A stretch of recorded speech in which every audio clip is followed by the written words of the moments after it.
Welcome to the Joe Pavich podcast. This show is all about what got people where they are today. Work-life mix, struggles, the grind, the process, and the message. Welcome to the Joe Show. I'd like to introduce my guest, Steve Smith. Steve is a celebrity comedian, the Red Green Show. That's me. Steve has done 15 seasons, over 300 episodes, and inducted into the Canadian Comedy Hall of Fame. That is amazing, Steve.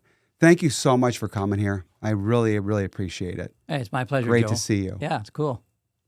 So I know in life, they say that, with hobbies and golf and retired and we got a lot going on, it's hard to get you in here, right? You're a busy guy. Yeah, well, anything for you, Joe. Yeah. I'll make myself available. I appreciate it. Yeah, okay. They say that all problems can be fixed with a little duct tape, right? Yes, sir. I Duct love tape, it. The handyman's secret weapon. I love it. That's awesome. So the Red Green Show, Steve, Yeah. I knew the Red Green Show is nostalgia, brings you back in time, which is one of those things. It's like shows, music, smells. Yeah. You go right back. They just really bring you right back. Yeah. But it's really amazing. When I first met you, I recognized you, but you just had that normal personality, right? You're a celebrity and huge in Canada, right? Well, in the US, I'm Canadian. You start with an apology and then go up from there if you can. That's right. Yeah. But what I love about that is, just a normal guy. Yeah, life will humble you if you're not, so you might as well get ahead of the curve. That's right. Start out humble and try to stay there as long as possible. Exactly. One of the funny comments I remember when I saw you said, "Joe, how's the real estate market going?" Yeah. And I said, "I have a lot on the back burner." And you said to me, "Turn the burner around," right? Which I love. So, Red Green obviously was an awesome, awesome show. It was hilarious. A lot of duct tape and cool handyman things that you've done throughout, that show. Yeah. And every family has a Red Green, don't they? They do, and that's probably the touch point of the whole series was the fact that people had an uncle or something, and they liked that person, and so they attributed me to that guy. That's right. So I kind of had a head start. I love it. And a lot of comments from people, and also the one this is the show that the family would watch together. It's not like the teenage son was up in his room watching something else. That's right. So that was kind of cool. Yeah, that's I love it. That's the way I grew up in the 50s. Sure. The family, we only had one TV. Yeah. It looked That's more right. like an oscilloscope than a television set. It wasn't even black and white; it was green and white. Yeah.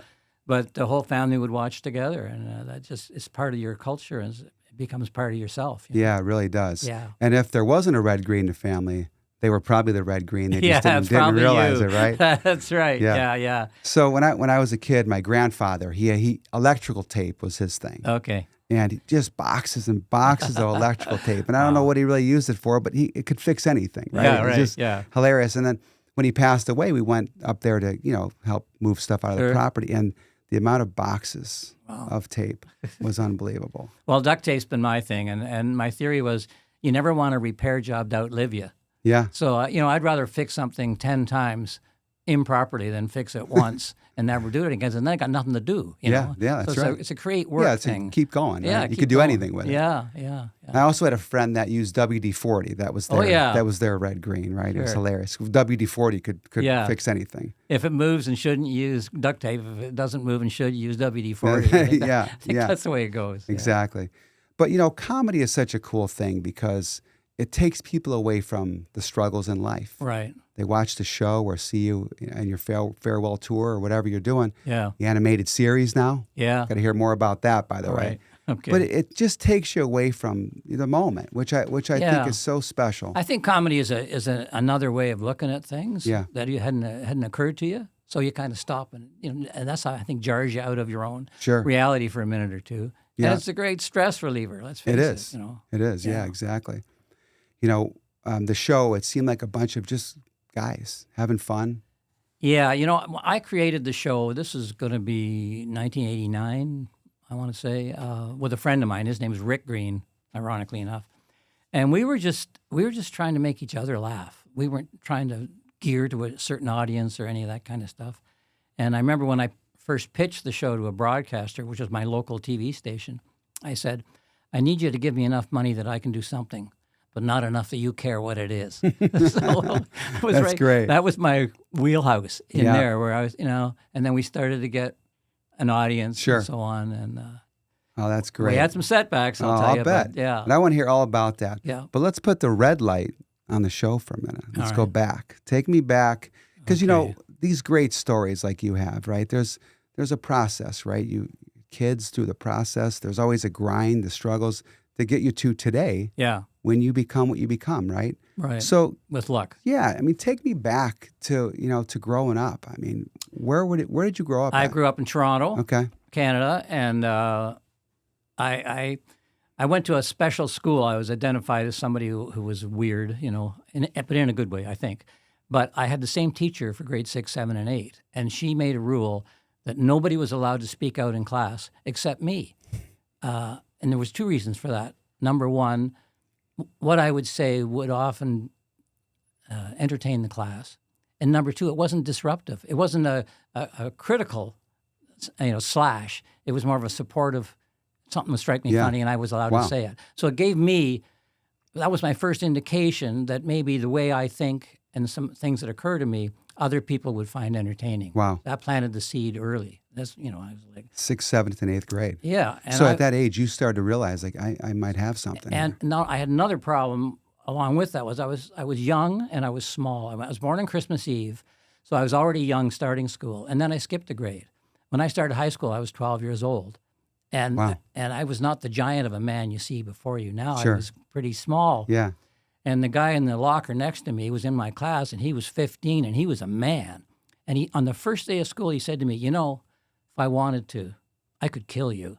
And, I had no reason to doubt that. Sure. So I spent the rest of the year making him not want to kill me. That's right. And the way I did that was by making him laugh. So there's another indicator that this is a tool that's beneficial to me and to the person that I'm dealing with. Sure. So those things. I love that. So you used it in the right way, right? It could be funny, Yeah. and then you could drive people crazy, or you can make them laugh, Yeah. and you made them laugh. I made him laugh. Yeah. And it's a gift, And then when I graduated from high school, I wanted to be a teacher. I thought I wanted to be a public school teacher. So I went and I got my thing, and I taught for 2 years. I say to everybody, I saved an entire generation by quitting, because it wasn't for me. I was really just in front of the class entertaining. I wasn't really teaching. That's don't right. think, So then And that was after high school. I was after Yeah, high school. yeah. I went to teachers college, taught for 2 years, and during the time I got into music, and we formed a band, and we were playing, part time on the weekends, that kind of thing. Yeah. And then the band went. What was the full- name of the band? The band was called Jason. It was Okay. it was a cover band, Okay. but we put a show to it, right? And so in 1971 we went full time, because what we had done for all the years we'd worked, we paid off all the gear. So the band started without a debt. That's very unusual in the That's music right. business, right?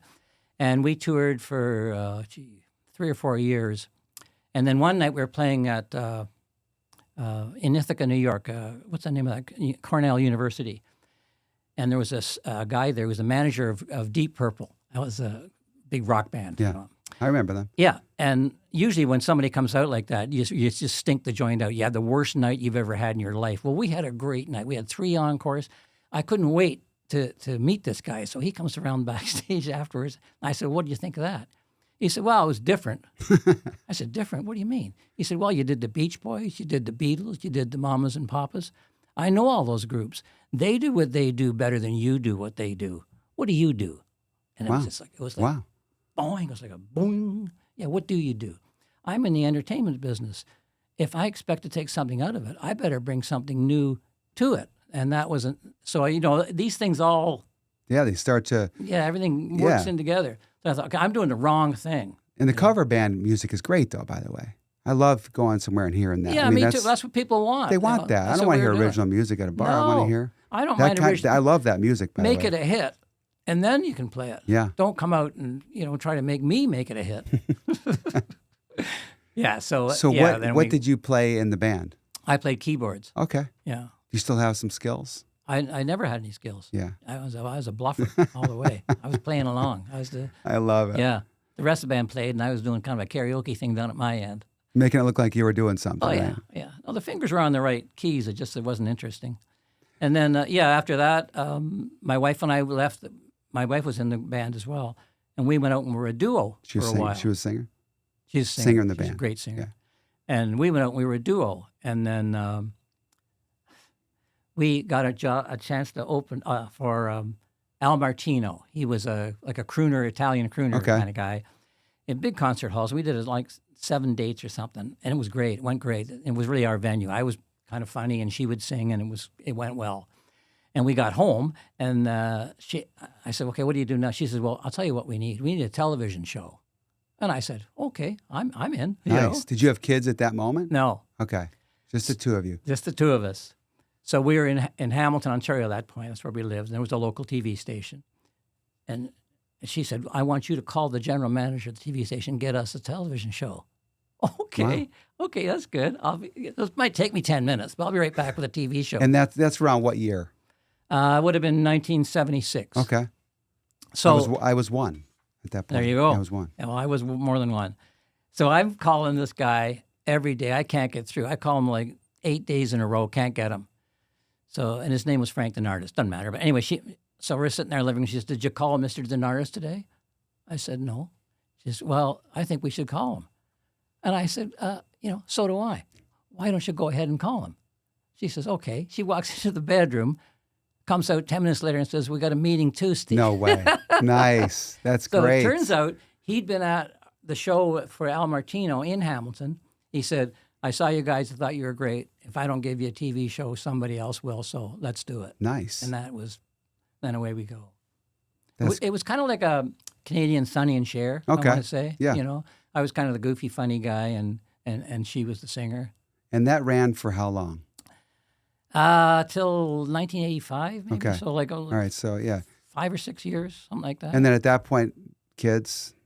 When we did the pilot, she was pregnant with our first son. Okay. And the pilot for the show with you and her, right? Yeah, Smith and Smith it was called.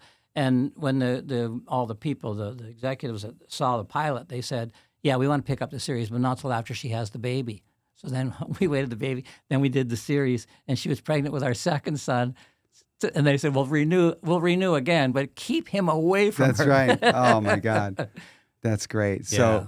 So how many kids do you have? Two. Two. Two Okay. sons. 2 sons. Yeah, they're 17 months apart. Okay. Yeah. Nice. Yeah. So then all of a sudden, Red Green, right, kicks off. Is that right after? Well, after we did Smith and Smith, then we did a kind of a sitcom-y thing with our sons, actually, called Me and Max, and then we did a thing called Comedy Mill. So it was just kind of an evolution going on. Sure. And then we didn't know what to do. Comedy Mill was a big, expensive thing where we had to get all kinds. We had to get millions of dollars raised to do it and everything. Sure. And it was a headache for me. It was all paperwork and no fun. So I decided That's the grind right that's there, the right? grind. Yeah. And I just wanted to do something that would just be fun, just for six months. And that was Red Green. It was supposed to be a 6-month project. Okay. So it lasted 15 years. And it's still running today, like all over the world. It's just been an amazing, amazing thing. It's amazing what it is. I mean, really, I got on there. It's everywhere. And now that your kids, they're involved, both of them? Yeah. Well, The techier versions of you. yeah, I'm my sure. one son, my younger son, does we do a podcast and an animated series, and he's an actor on that and produces.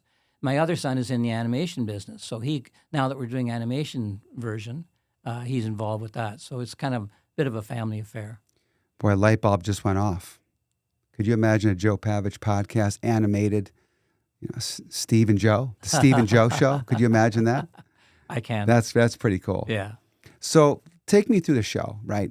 People always see the finished product when the show's on, right? Right. Get on the episodes. It looks like it's just impromptu, witty humor of just a bunch of guys that don't mess up. Fun, fun, right?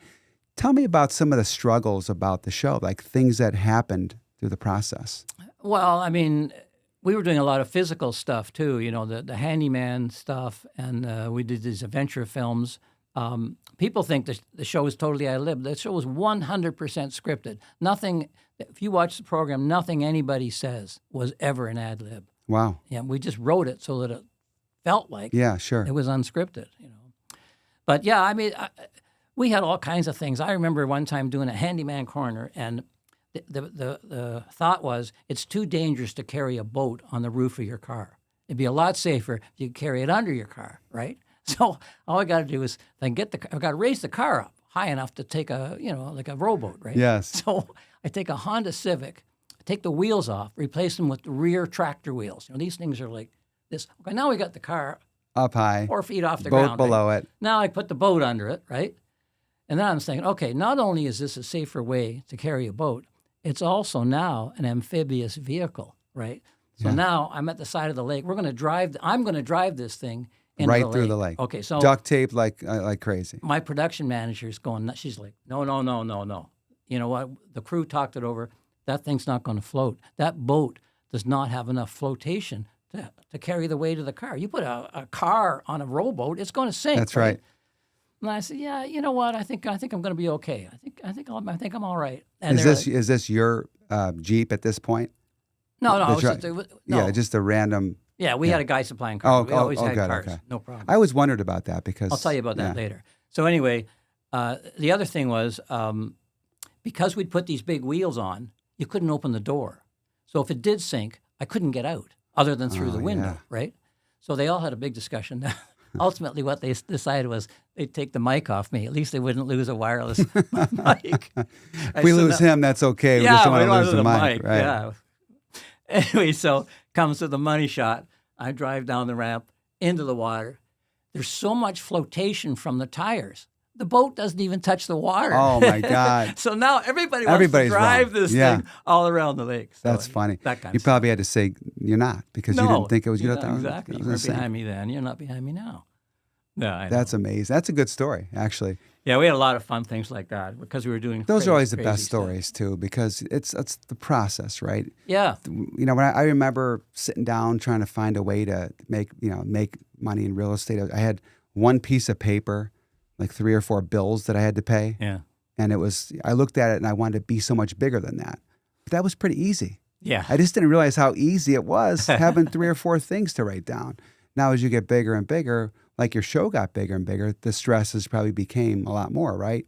Well, even though you have a crew, things don't always go right. Oh, I'll tell you, we did our second season and we were canceled. And the station was they were in trouble. They couldn't afford to do the show. And I'm like, okay, like now what? Well, the word got out, and I'd go down. I had a post office box. It was like the It's a Wonderful Life. Remember that movie? Oh yeah. Where the guy went down. No, sorry, not it's one of the other one. Miracle on 34th Street. I would go Just down to get watched it. the mail, and the guy'd hand me a bundle of mail like this, And I'd walk, and he'd wait till I got to 30. He'd say, "Oh, I think I got a little bit more," and he'd come up with like a huge box of mail, and people saying, "Do what you got to do. Keep this show on We the love air." the show. Yeah. Yeah. A car dealer in Hamilton said, "Forget the whales, save red green."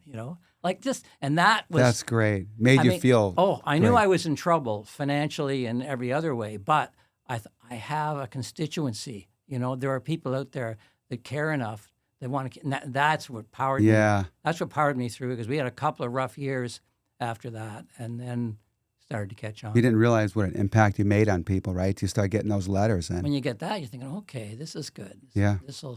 They're like country music fans. They're with you forever. That's right. Wow, that's amazing. Yeah, it's cool. The process, the grind. Yeah. It's something. I mean, it's hard to believe. Sometimes you don't believe in yourself enough to want to push through, and all of a sudden you go, the people I'm impacting, this bigger than me. Yeah. It was bigger than you. Yeah. It was something that people Well, wanted. I was telling you that partner of mine, Rick Green, his name was, and he was more of a writer than a performer, but we would get some negative. You're going to get negative feedback no Of matter what course. you're doing. And he would get all upset about somebody's make a negative comment or send in a negative letter or something. And I said, Rick, we're not doing the show for people who don't like it. That's right. So don't worry about It's it. about the people that love it. Yeah, You can't let's please focus everybody. on them. You can't please everybody. When I was touring one time, I toured when Hurricane Sandy hit, and we were up in the northeast U.S., and I mean, the audience is like a theater that seats 1,500 people, there'd be 120 there. Yeah. And the promoter says, "What are we going to do?" I said, "We're not going to punish the people who are here because other people lost their homes. Let's give them a show." It's great. Yeah. So what happened then? How did it get picked back up then? Well, stations in financial trouble. Yeah, we found another station in a town called London, Ontario, which is not that far, and that got us through the next year. They picked up the show. Then they didn't want to do the show anymore. I mean, it's the financing of Canadian TV is tough. And then in our fourth season, I was working with some executive producers, and they said we can just buy the time on a bigger network, a provincial network, and they would sell the ads, and we'd raise the money that way. I said, okay, so away we go. We did season 4, and about 2/3 of the way through the season, they ran out of money. I got no money to pay anybody. So, and this is my crew and my cast and everything. So I called them. I said, what am I going to do? They said, don't pay them. I said, oh, geez, I never thought of that. So instead, I went and got another mortgage or two on my house and paid everybody. And brought in my brother to take over the executive producer role. Okay. And then away we went. Like everything went better from there. Yeah. But you had to go in the hole. You were in the hole. Oh, my brother said, you are so bankrupt you don't even know it. But I was having fun. I something inside me, and because of these letters I told you about, and because of my grade 6 teacher, there was something that was like, no. And here's another thing. I don't have anything else. I read a book in the early 80s about branding and so on, and it said in there, play your aces. Don't do one of these things where you lead a 3 and then you're going to trumpet later. And if you only got one ace, play it. So I thought, I only got one ace. Wow. I'm not an athlete. I'm not that interesting. I don't know much about the world, but I can be funny. Let's play that ace. I love that. The grind, the time, like when you were having a hard time, right? Episode 4 or season 4 out of 15. Yeah. So a quarter of the way through, that can happen. In real estate, it's the same thing. In any business, it's the same thing. Yeah. The bigger you grow. I mean, I have a team of 4 assistants. Yeah. Busy, school, kids, bills, billboards, and it's tough because the market's slowed down a little bit. It's hard to keep, people, my team came to me during COVID and said, are we all fired? Yeah. And I said, no, just relax, recharge. Yeah. I'm going to be paying you out of pocket now, not through commissions that I'm getting because nobody's buying homes. Think how you can be better. Yeah, but just recharge. Yeah. And then now it's starting to pick up a little bit. But it's like that in any business. The bigger you get, harder you can fall if things don't go right. But you had a different reason, right? The people. Yeah, I had the backing, and I had this thing about forward movement. I mean, I want to be moving forward. Like when it comes to the end of my time, I want to walk into that coffin. I don't want to be dropped into it. Yeah. Forward movement is huge for me. That's why when I tried to retire, it just didn't work out. Yeah. The show. Yeah. Where was it filmed? It was filmed in the rural areas around Hamilton, Ontario. I mean, some of it was up in cottage country. They call it Muskoka in Ontario. Yeah. How far is that from your place? Well, 50 miles. Okay. I didn't want to go too far because I'm spending all my money traveling. You know what I mean? The crew and everything has to get there as well. I used to tell people Possum Lodge is 128 beer stores north of Toronto, but it really wasn't. It was a lot closer than that. And we had there was a farmer, an older gentleman, and he had sold his farm but to a developer. But the thing was, as long as he was alive, nothing would be touched. So he didn't really care. So we'd go up there, and he had a pond, and he had a barn, and, outbuildings. And so that was perfect. And then another connection we had was there was a guy who had a mechanics shop, but he had a contract with the police and the insurance companies that whenever there was an accident, the cars would be towed to his yard. And then the insurance adjuster would come around and decide if the car was a write-off or whether it could be repaired. Well, with a K car, if there's more than $50 damage, it's a write-off. So we had an unlimited supply of K cars. Send them right to Red Green. Send them right to Red Green. Wow. And so we did a lot of fun. Were those a bunch of where'd you put all these cars at? Because that was like the next skit. Bring it in. Yeah, he kept them in his yard, right? I mean, you drive by his place, it's like, holy cow, there's like 2 front ends of K car put together, so it's a 4-wheel steering. I mean, and whenever I had a meeting with those guys and whatever I asked them to do, they would try to do better than what I had, because I would draw bad drawings and stuff. Sure. They were a key part of the whole show. Well, there's a couple cars in your show where you've, like, I think you put a toilet through the hood of a Challenger or something like that. Yeah. And, you look at that car, and it was a nice-looking car. Some of the cars you got to work on were probably too nice. Yeah. Where you almost didn't want to have to cut a hole in something, right? No, that's right. I turned the Cadillac into a backhoe. And I saw that one. Yeah. I said, this is either the Cadillac of backhoes or the backhoe of Cadillacs. Nice. Yes. There's so many cars that were cool in that show. You probably want to keep some of those. You wish you probably had. I see some of the cars. I'm like, man, I'd take that car today. I don't know about that. Like most of them barely ran, and the first thing that goes on those old junkers is the gas tank, right? So the gas tank would be gone. So in the trunk, we'd have a 3-quart milk jug full of gasoline with a plastic hose and open, with a plastic hose running into it. Wow. So I'd have to, don't hit the bumps too hard. Just to get it going, right? Yeah. We always had a few fire extinguishers handy. That is so funny. Yeah, I love that. So Steve, the cool thing about the show is it's like in your backyard, right? But struggles of like getting things to happen, right? Sets, lights, mics, different, right? I'm sure some things have happened. Tell me a story about, getting to a set and it not working. Well, ultimately what happened with our show after those really 6 years of being in the wilderness, our goal was to always get onto CBC. That's the biggest network in Canada. Okay. I'm going to get around to answering your question in a minute. And finally, after 6 years, the program director of CBC had 2 teenage sons. And there was I don't know if you had it here in the States, there was a chain called Jumbo Video. They rented movies and stuff. Right? Okay. So he took his sons in there to rent a couple of movies for the weekend. And they came out with one of my specials. And he's going, what the heck? This is a Canadian show. My sons, why isn't this on the CBC? Nice. And they're, And that's where it went. And that's where it went. And that's where we stayed for 9 years. And that was great. What good timing, because at that time that was a dark period for you, right? Yeah, Kids, but that saved young and that saved everybody. And wow. So now we're from that right there. Yeah, you're right there. If it would happen to see, it would be different today because there was no Jumbo or Blockbusters or any movie stores, right? Yeah, but we got the internet now. To me, the access to the audience has never been better than now. Than now. I think conventional television. I mean, they're already trying to branch out into the future, which is not them. Anyway. Steve, I got a box of old VHS tapes, some good old movies. I'm waiting for them all to come back. CD, the space it takes up, right? It could take up one of these rooms. I know. But music and movies, there is no space. No. It's amazing. Music's probably my favorite thing. Comedy's second. Yeah. I like music more than comedy, I think. Love it. Yeah. We're going to talk about that later. I want to tell you a story about the CBC. This is how stupid bureaucratic things can be. The studio that we used was in Toronto. Beautiful studio. And I would say to them, and we would tape Wednesdays and Saturday nights and get our whole season done that way. And we had a live audience. And I would say, I need the studio to be at 65 degrees Fahrenheit every time I'm in here because comedy doesn't work in a hot environment. That's right. Keep them cold. Keep them cool. Well, you were cool anyway. You didn't even need There we go. Yeah. So I'd get in there every Wednesday, every Saturday. I'd go in there, it'd be 74 degrees in there. Like, what's wrong here? Yeah. Well, to get it to 65, and they had to do this every time, they make a phone call to Calgary. Calgary is probably 2,500 miles from Toronto. They phone there, and they get an answering service. And on the answering service, they leave a message, please take the temperature in Studio A down to 65 degrees.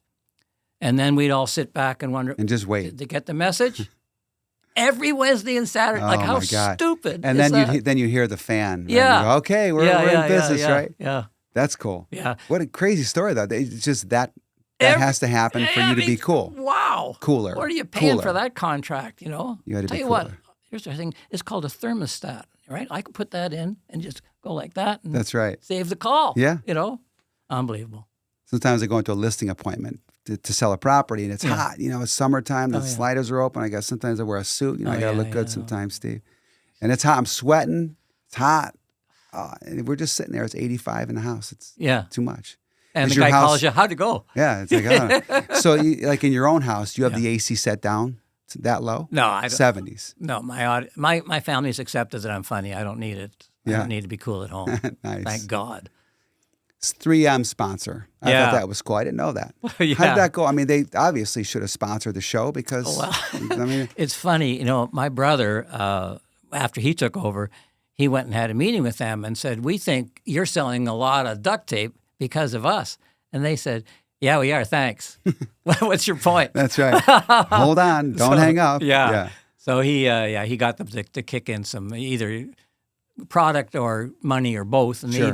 they even were a sponsor in our movie, and then that led to the PBS exposure Okay. in the States because 3M obviously is international company. So yeah, we got on to.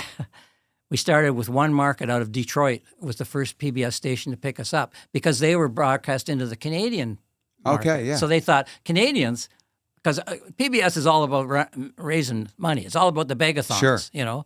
And so once the show got, then we got 5 stations. We ended up with maybe 110, 115 stations. And then now you're on there. Now you got to go down and help them raise money, these begathons, like I say. So I would go down there and I would say, if you're enjoying the Red Green Show, send in a little bit of money so they can keep it on the air. Sure. If you're not enjoying it, send in a lot of money so they can buy something better. And away they go. You know, I'd say PBS is educational television. The Red Green Show is recess. You know, things like that. And it was different than what they'd had before. Sure. And then I went down, met with the big brass at PBS and said, here's your problem. You're trying to get people to pay money for something they can get for free. That's an emotional decision. So you have intellectual programming. You're not going to get an emotional reaction to intellectual programming. That's why when you need to raise money, you got to bring in the Eagles or Peter, Paul, and Mary or something that people have an emotional Sure. connection to, then they'll pay. Well, I'm one PBS show that has an emotional connection with fans. So let's do a live via satellite pledge-a-thon, and I'll have all the stations competing with the rolls of duct tape up the graph to show how each station is doing. That's great. And that worked. That worked We did good. that for 4 or 5 years. It was hugely successful. Raised millions of dollars and then when I thought I might want to. It's like, do you mind if I talk a little more? Yeah. No, I love this, Steve. Just having you here talking, man. I am all ears. When I retired, I got all day. By when the I way. thought I was retiring, I was playing golf with the chairman of Random House in Canada, and he said, you know, if you wanted to write a book as the Red Green character, we'd publish anything you wanted to write. So I thought, on the one hand, I thought, well, that's a nice compliment. On the other hand, I thought, if I say no, he's never going to ask me again. Sure. And you know, when I was getting tired of playing golf, so I thought, okay, I'll write a book. So I wrote a book. It was called How to Do Everything. So now, when you write a book, and they give me an advance. Now, when you write a book, you got to do a book tour, right? So I got to go to Saskatoon to sell 10 books. I said, I'll buy 11 not to go. so instead, I thought, well, if I'm going to go and do a book tour, why don't I do a real tour? Like, I'll create a show, and I'll do the bookstore while I'm in town, right? So that I did it was called the Wit and Wisdom Tour, and I did America. I think I did 40 shows. I gave all the money to PBS. It was my way of saying thank you. It was also my way of seeing if this is something I want to do. When you think about it, my career's upside down. Yeah. Most guys start performing in comedy clubs to eventually get a TV show. I started with a TV show and got down to being, well, not comedy clubs, but, you know, theaters, Yeah, that's small right. theaters. But the first night I performed was in Minneapolis, and I went out on stage, and I got to tell you, it was the greatest experience of my entire career, to be there with your end user. I'm finally working for the people. And you can hear them. I could hear them. That's the thing about the comedy, my right? God. And then, Immediate feedback. Immediate. And And then when they tell laugh, you, that means we like what you're telling us. And then I was saying the meet and greets we would do afterwards, a woman said to me, you tell us what we need to hear and make it funny so we'll listen. I thought, come on. No problem there. I had a young guy say to me, you make me look forward to getting old. Yeah. No, it's You know, it's cool. comedy is interesting because you want to make people laugh, right? But sometimes the material's great, but it doesn't get maybe the spark that you No. want, right? You ever have situations like that where Oh, you my thought God. a comedy, you thought it was better than the laughs I got, right? Every taping, we would tape 2 shows a night. We'd tape a show at 7 o'clock and the same show at 9 o'clock. And between 8:30 and 9, we have a meeting about, you know, not only what didn't work, but what surprised us by working. And now we got to let that breathe a little bit. Don't step on that. Let them laugh. Yeah, let you that know? laugh. Yeah. And in the 9 or 10 years that we had a live audience, I don't think I ever used show 1. I always used show 2. I'll tell you something else about this show. We had this thing where people would come in dressed in lodge wear to see the show in the audience. Oh, nice. And we, Was that with the? you know, the I love that. suspenders Yeah. and the plaid shirts Yeah. and everything.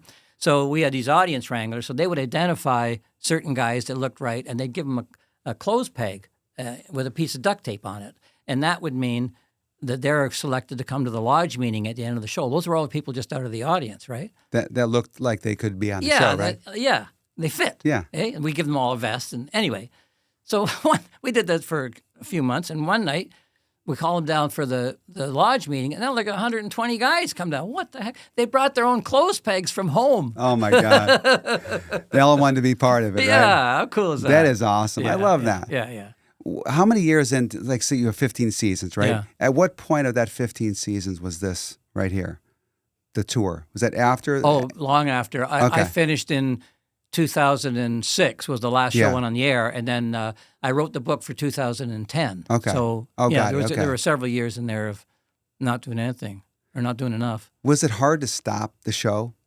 No, because it was my decision. Okay. You know, I very much want to be in control of my own life, my own timing, Yeah. very much. And when we were coming into our 14th season, we'd always go, there was usually a convention in Las Vegas. And while we were down there, the program director from CBC was always there, and we'd have lunch with him, and he'd renew the show or whatever. And I mean, you never knew if you're going to get picked up. I'd already been canceled twice, you know. Anyway, I said to him, he was the guy with the teenage sons. I said, obviously, you can do whatever you want, but what I'd like to do is I'd like to do 2 more seasons. That would give me 300 episodes. It'd be 15 years, and I'd be turning 60. I know an off-ramp when I see one. And he said, I'll tell you what, let's write up the contract. I mean, he gave me a 2-year contract. Yeah. That's unheard of in my world. Yeah, of course. They want longer than that, right? They want shorter. Or shorter, you know what I a mean? 6-month or a 5 Yeah, episode. so they can get out if it's Yeah, not that's working, right? So But that at that allowed point, me. your show was. Oh my God! But show. that allowed me to wrap up all the storylines to give everybody, cast and crew, 2 years notice. This isn't, you know. Yeah. And when it came to the last show, I really wasn't even unhappy. I mean, I was happy that we had done a great job, and we didn't keep doing it till it stunk. You know, which is what Yeah. most TV shows It was good. do. Yeah, it was good all the way to the end. Yeah, all the way to the end. Yeah, because that's what happens. A lot of shows, they keep Yeah. going, or even like movies, they come out with a sequel. great movie, Yeah. and then they come out with Anchorman. Yeah. Ron Burgundy, you ever seen that, by the way? It's a funny movie. Yeah. Anchorman 2, it's No, like, I why know. make that? Just Yeah, leave I know. Anchorman 1. It was more anchor than man, I think. But same thing with sports too, right? Yeah. Great athlete, Oh. fighter, comes back 20 years later. I'm not going to mention any names, No, but you know what I I'm know. saying? Yeah. It's like, He looked so good at the weigh-in. stop. Yeah. Just no. give it in, man. Yeah. You know? But I feel like your show could have been, because it is that nostalgic show that would bring people back. I mean, when I watched the show, I mean, because I'm 49. Yeah. A lot of people I joke about growing up and what I used to watch, you know, the Honeymooners, I love yeah. Lucy. Wow. People are like, you're that old? Yes, I was. And I love, because my parents would have Nick at Night. And I would just watch it. Oh, okay. Just watch it all. It was They really- weren't first run when you were watching. No, they weren't They first were when I runs. was. Yeah, that's great. That was like Back to the Future. Yeah. Classic movie, right? Yeah. Marty McFly says, "Oh, this must be a rerun," and the parents say, "What the hell heck is a is that? rerun? Yeah. Right? What's that?" Oh, yeah. So, Steve, you are obviously an inspiration to so many people, and all the people that you impacted. You know, you obviously have no idea how many you have because you've taken them away from stress, the grinds, right? Yeah. That's what comedy is, right Yeah. there. Yeah. And it's hard because you never feel like you're funny enough. You can be funnier, and in my world, I can do a better job. Yeah. But what you're doing's working, right?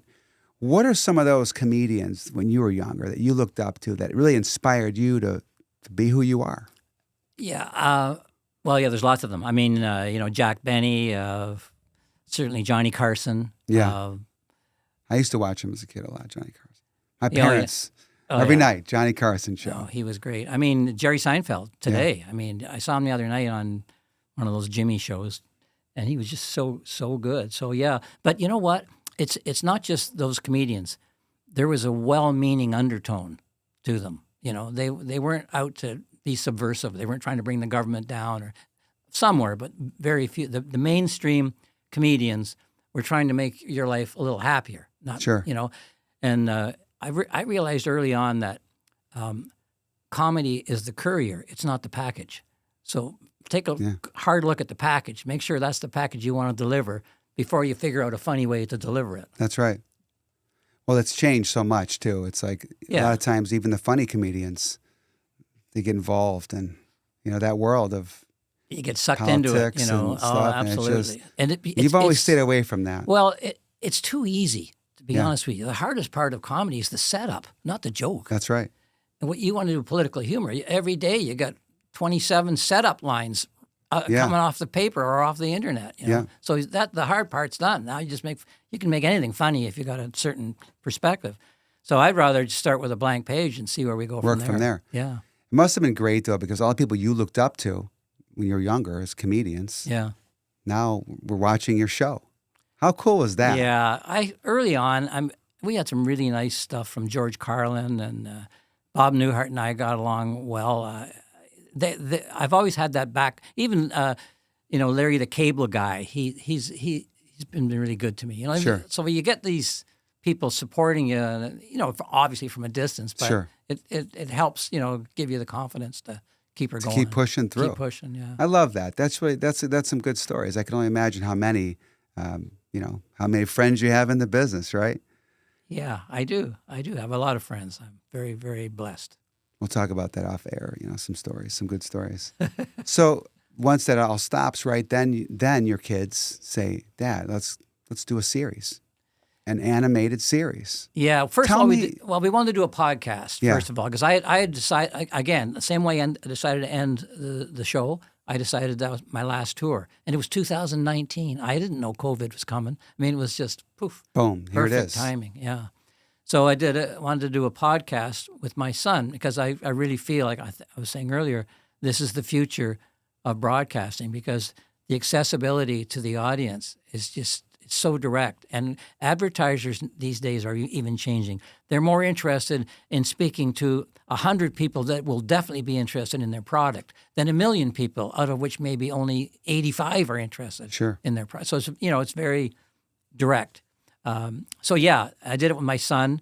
I started off, I think he and I are writing it, but I've ended up pretty much writing them all, which is good and bad. I don't like writing, but I really like having written. Mm-hmm. When it's done, I write every day. I wrote before I came here today. That's great. Yeah. Getting them thoughts on paper, that's what it's all about. Yeah. And writing books, writing things down. That's why I think things have changed so much over the years, because when you're a kid, you write down stuff, you write in a diary. Not that I had a diary, but that's getting positive or negative thoughts or whatever, just thoughts on paper, right? Yes. Clearing your mind, headspace. Yeah. It's all about getting it out. You don't have time for that as an adult, right? You're swamped with life. Yeah. But I do get stuff out. I tell my kids, if you have something going on, tell me. Yeah. It's too much in the head causes, it's like a sponge. I think that's too much. I think that's good. I wonder, like, times today are a little harder because everybody's on their iPads and stuff, and they don't write at all, actually. No. So the podcast with your son, is that still going on? Yeah, we do that, and that's really the source of the animated series, because we cherry pick from the podcast and get those things animated. Nice. So, we've done 62 podcasts, and we've only done 6 animated series, but we'll keep. The animation takes so long, and my problem is, I've got an animator who works with my son, and he's really good. Like he knows where the funny is. Yeah. And I'd rather be patient and let him do it than have 20 guys doing it. And I got to say, no, this is wrong. This is wrong. You get it quicker, but it's not. No. Yeah, and it's frustrating. It's like, oh, man, there goes that forward movement. Yeah. I'd rather have slow forward movement than really fast reverse. That's right. Yeah. That's great. So what's a day like now? Like for example, the animated series, right? Yeah. The podcast, you talk to your son. I like to meet your son. I haven't met him yet. Oh, you'd like him. Yeah. He's way nicer than me. Yeah. Is he cooler than you? I don't know about that. You're pretty cool. You are pretty cool, Steve. I got to tell you that. So the series, though, I mean, is it easier to do a series, an animated series, than like a show on TV? Well, yeah, because you could do it by just you're like this, unlimited, right? and you're unlimited. You can imagine anything. You're going to take a K car and drive it to the moon. You can do it animated. It's a little tougher. That's right. Live. The thing with our podcast, it's 100% scripted. It's like my show. There's no ad-libbing. It's just boom. Script. It's like a script. See, I'm old enough. I have an older brother, and we had bunk beds, and I made a little crystal radio at school, and I would he had a metal spring. He had the top bunk. I'd hook up the metal spring was my aerial, and we'd lie in bed. And I had one walkie-talkie, and he had the other one that we could hear the Yeah. radio, and we listened to comedy shows on the radio. Our Miss Brooks, Burns and Allen, Jack Benny, didn't matter. And what would happen was I was forced to visualize the sets and the characters that I was hearing. Nice. My imagination. Yeah, because you didn't have what we have today, right? No, Your imagination. no visual. Right? My imagination was woof, like that. Then Armis Brooks was on the air. I was like, that person doesn't look like that. That set doesn't look like Oh, that. my God. You know, I had a better show going on in my own And you're brain. in your head. Yeah. That's right. Yeah. It's like reading a book, right? Exactly. You don't know what. So it's gonna look. I was really interested in doing the podcast like that as a radio show rather than the conventional Sure. podcast to try to stimulate the next generation's imagination. But the animation, I must say, like I look at it and I think this is good. I like it. You know, That's great. got my stamp on it. Yeah, I'm gonna check it out for sure. Like I said, the Steve and Joe Show animated series. You know, I'm just kidding. So, what's life like now? Hobbies and things. Tell me about your normal, like a day routine. Well, I get up and I write in the morning, and I always have a thing where I try to have 100 ideas on my laptop, Okay. so that when I get up in the morning, I'm not starting with nothing. I got 100, and I shame myself into writing by if you've got 100 ideas and you can't find one that you can write about, who are you kidding? Yeah. You're not a writer, Yeah, you know. that's So right. I shame myself into writing. Yeah. And then I go about my normal stuff. I fix a lot. I'm actually a pretty handy guy. I fix stuff. I install lights. I fix air conditioning. Love it. I used to have old cars. I had 4 old cars, and it got to the point where I thought nobody wants to see an 80-year-old guy on a creeper. So I got rid of all because I don't want somebody else to work on them. That to me is an admission You know, of Steve, inadequacy. you are quick, witty. I feel like, you know, you just said that, right? It doesn't seem like you're anywhere near that age because your mind is a Well, Ferrari. I You're turned Ferrari. 79 about 2 weeks ago. Oh, I know. Yeah. Yeah. Christmas Eve. Christmas Eve. Yeah. But your mind is like a Ferrari. Well, I think. Thank you. I think it's because I keep pushing it. Keep active, right? Yeah. I know the body's going to let me down eventually. Usually every Saturday night, but my brain, I think, will carry me through. I love that though in the morning. I mean, writing. Is there a cup of coffee sitting right There's next a to your cup of notepad? coffee right Okay. there. Black coffee. Yeah. Decaf or regular? Regular coffee, Good, baby. man. I love it. I Baby. love Yeah, it. That's yeah, great. Got to get that regular coffee in there. Oh yeah. So that's High test. awesome. I love the writing. So, all right, you get some writing done early. Are you an early riser? I'm an early riser, like 7 o'clock. Is that okay. early? That's pretty early. Pretty early. Yeah. Yeah. So yeah, I find it hard to write in the dark. So Yeah. I'll make the coffee until the sun comes up and then write something. Sometimes I like to lie in bed and have the thing half written before I even get out of bed because it helps me get out of bed. Yeah. You know, I got the first couple of words. I done. love it. Yeah. And then throughout the day, hobbies and stuff. Tell me about. I used to do jigsaw puzzles, but now I'm doing these 3D things where you put all the pieces together. I don't know if you've seen those. They're like Oh yeah, wood. I have. And Those are cool, actually. Yeah, they're like 200 pieces, and I got my kids one for Christmas. Yeah, Steve, yeah, and yeah. That's still You in the punch it- box. It's punch still in them the out. box. Yeah. Well, and the instructions aren't great, so it's good for your brain too. Those things, yeah. So I do that, and like I say, I fix a lot of things, and I have what I think is a fairly active social life. I have a lot of people. I have a whole life here, and I have a whole other life in Canada. I have a different set of friends, different set of things to do, and everything. So it's like I get 2 years out of every year. I don't want to waste that, Yeah. you know. And now we're going on this cruise. Did I tell you about this cruise we're going on? No. Oh my goodness! And we're going on the 24th or 25th of January for 133 days. Nice. Well, I don't know about that. My wife's going, and I'm going with her. Okay. So we'll see how that goes. Yeah. I'll take my laptop. we go all the way to the South Pole, and then all the way to the North Pole, and then back. Yeah, I call it the bipolar cruise, and I'll probably prove that by the second week. But That's amazing. That'd be a nice trip. it's something So, like, she's always wanted to do. So. Getting ready for a trip that long, could you ever be ready enough? As long as you got a lot of paper. I'm ready to 'Cause go you're, now. You're going to be sitting up I'm top. good to go now. My wife, on the other hand, Yeah. I actually emailed the cruise person today, and I said, how many bags are we allowed to take? My wife wants to take 465 bags. I got her talked down to 7. Is that too many? We'll see. What do you do? But there's laundry, you know. And she says to me, look, you don't have to make a bed. You don't have to make a meal, you know, for 19 weeks. You know? Wow. Anyway, No golf for that. That might be a maybe you'll come back. No, I single don't. digit. I don't play Hey. golf anymore. Yeah. Maybe once or twice a year. That's all. How about fishing? I don't fish. Yeah. I'd like to, but I don't. I got to do something that's, like I say, that moves, you know? Yeah, that's right. I got to tell you about my golf, though. I'll brag a little bit, okay? Okay. I've had 3 holes in 1. Nice. Yeah. And the first one I had was in a tournament, and I won $30,000. Wow. Yeah. The second one I had was over here at Miramar Lakes. I was a member there, and I got $75. The third one was in Canada, and they gave me a certificate for a hamburger and fries. So I don't want any more holes in 1 because the next one I'll probably have to pay somebody. That's right. Yeah, exactly. The curves just, So that's done. No more, not much golf, right? no. Yeah. I like the Golf's not camaraderie. There's guys I like to just, if I haven't seen in a while, I'd Yeah, it's like to go fun. and play. But it's too long, 4.5, 5 hours. It's too long. I could get a lot done. This is funner than golf right here, this There we go. podcast. Yes, it is. So my wife says to me the other day, she says, well, you're golfing. Yeah. Yeah, I'm doing stuff here. You're going golfing. Yeah. I said, honey, golf is work. Trust me, this It's is not. It's very unsatisfying. It's not as fun as it sounds. When a friend of mine hits a bad shot, he says, "Where else can you have this much fun for this little money?" Yeah, that's right. Oh, that's great. Well, Steve, I can't thank you enough. I mean, my I pleasure. literally can talk to you all day here for sure. We can order some Jimmy John's and have lunch. But no, seriously, thank you. And tell me. I know you said music is a big part of your life too. Yeah. That's like your number one. Yeah. What kind of music do you listen to? Oh my goodness.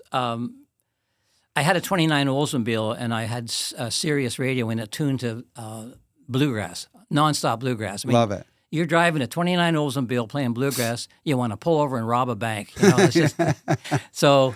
And I mean, obviously, I grew up in the rock and roll era. Sure. I like harmonies. I like the Eagles. I didn't talk about my career where I worked for a company and I was a vocal arranger. I understand how that works. So, yeah, like say the Eagles, Crosby, Stills and Nash. There's a group out now called Brothers of the Heart, and they're just so fantastic. One guy's in a wheelchair; he's got like MS. They're so good. The harmonies are so. Yeah. So yeah, good music is you just can't Love beat it. good music. I went to see the Bob Dylan movie the other day. Okay, how was that? It's really slow. I'm a huge Bob Dylan fan, and what came out of it for me was that everybody around him was a victim of his talent, including him. Yeah. There was like a driving thing inside him that he'd be up at 3 o'clock in the morning writing down a song. Kind of like it was like Yeah, he couldn't turn the switch off.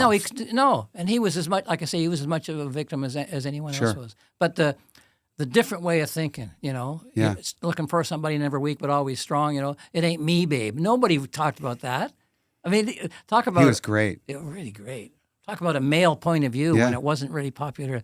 Nowadays, that wouldn't get on the air. No, definitely not for Definitely sure. not, A lot of no. stuff. No, So the music aspect, do you still play the keyboard at all? no, I don't. I don't No. play anything. I Okay. played the guitar on the Smith and Smith show. Nice. And I didn't play that very well either. I'm not like I say, play your aces. I know what my ace are. My ace is. How about movies? Love movies. Nobody's Fool. Love that movie. I like movies about personal interactive relationships Sure. more than the big, Yeah, like documentary type docuseries. I love They're documentaries. great. I love watching Yeah, those, by the way. I love documentaries. We've seen so many series on TV. Some of these series, though, you can watch and not have to watch, like if you miss 2 seconds, you Yeah. don't miss the show. Like Game of Thrones. Have you seen Game of Thrones? I haven't, but my kids all love You it. go to the bathroom, you come out, you feel like a different show is on. Oh, I really? mean, you got to follow It's every moving, every yeah. single second. Say concentration. Yeah. Yeah. How about foods in town? What's your favorite restaurant? Oh, I'll shock you. A friend of mine owns Buffalo Chips, so I got to say Buffalo Chips. Steve, I swear, I was going to say the same thing. Wow. Chip. Yeah. I talked to Chip the other day. Wow. Buffalo Chips. We just had them 2 days. So when I grew up here, Buffalo Chips was the place to go. That was Yeah. the only place. Yeah. It was either Circle K, Oh, sure. or the Ship restaurant. Remember? Oh, You yeah, weren't yeah. here, but there's a Ship on Yeah, yeah, 41. Buffalo Chips. Buffalo They Chips. went to school with the family. Well, we went So- there. There was 4 of us used to come down to Florida and golf before I got a house down here, and we went in. One of us had to pick a kind of a divey Yeah. bar to go to, so I picked Buffalo Chips for whatever reason. We won't go in there, and I went up to pay, and beside the cash register is my bobblehead. Nice. I said, "What's that?" She said, "Oh yeah, the guy runs the joint." I said, "I want to meet him." So he comes out. Well, it turns out he went to Buffalo. Michigan State, Yeah. and lived in Wow. Buffalo for a while. Wow. So he was I mean, just and How then we've cool is become, that? yeah, we've become friends ever since. So you like the place, you see your bobblehead there. That's got to be pretty Yeah, cool. it's still there now. He's got it probably behind a picture somewhere, but it's Yeah. still there. Well, Steve, that's great. And for you coming on the show, we'll have to grab a beer and some wings, the medium wings and some fried green tomatoes aren't too bad either. Yeah, right there. okay. I'm getting hungry talking about it. So, Steve, give me some words from the wise, about. I'll give you some advice on picking a career. Okay. Okay, it's maybe a little late for you, to be honest. Yeah. Okay. Number one, there's 4 things. Number one, it's got to be mostly enjoyable. Nothing in life is completely enjoyable. Number 2, it has to be a worthy challenge. Boredom will kill your brain. Yeah. Number 3, you have to have a reasonable expectation of success. Like me going into the NBA is probably not a good idea. That's right. Okay. And number 4, the lowest one and the toughest one, it's got to be good for people. And my advice to everybody is if you can do all 4 of those, you won't even mind failing. I love that. That's great advice right there for sure. Thank you. And it's great just meeting with you and realizing that you did go through a time, right, where it was tough. But people look at you now, they look at the success, and that's kind of the final thoughts of today is people look at the success of what you're doing, right? But they have no idea the grind that it took to get where you need to get to. Yeah. And when you get to a point where you're doing great, you got things going, you got to continue that path up the same direction, not only for yourself and for your career, for my name, got the show going on, it's fun, but it's about the kids. Yeah. Keeping them going, right? Yeah. My a lot of clients have told me in the past, Joe, it's if I can go back in time, I wish I'd have spent more time with my kids. Yeah. Not made more money, No. right? But it's all about the process, the grind, the mindset. And, But you don't know staying what goes positive. into your kids either. Sometimes they're getting more out of you than they realize, even though you may not be Even though spending they don't every tell hour. me. Yeah. No, it's in there. I always tell a couple friends of mine, I said, I got all this great knowledge that I want to give everybody in my family. Yeah. No one listens to me. No, I know. Yeah. It's They do. I feel They do. so It sorry for you. sinks in. I'm tearing up. It sinks in, but they just don't tell you. No, but Like- you can tell by their actions. Yeah, You know. exactly. Thanks again, Steve. Thank you. I can't thank you enough. If you don't mind, tell the audience where they can find the series, find more information about the show. Sure. Anything you want to find on Red Green, go to redgreen.com. It's all there. You can join the lodge. We have an online store. It'll show you all the streaming outlets, more than you'd ever want to know. Just go redgreen.com. Tell you what, it's been a blast with Steve today. Thank you. And if you want more information about me and the real estate side, go to joepavichjr.com. But this show's not about real estate. It's about people. Spotify, Apple, YouTube, subscribe, share. I'm looking for sponsors. I want your engagement. I want to hear your feedback. Hope you enjoy the show.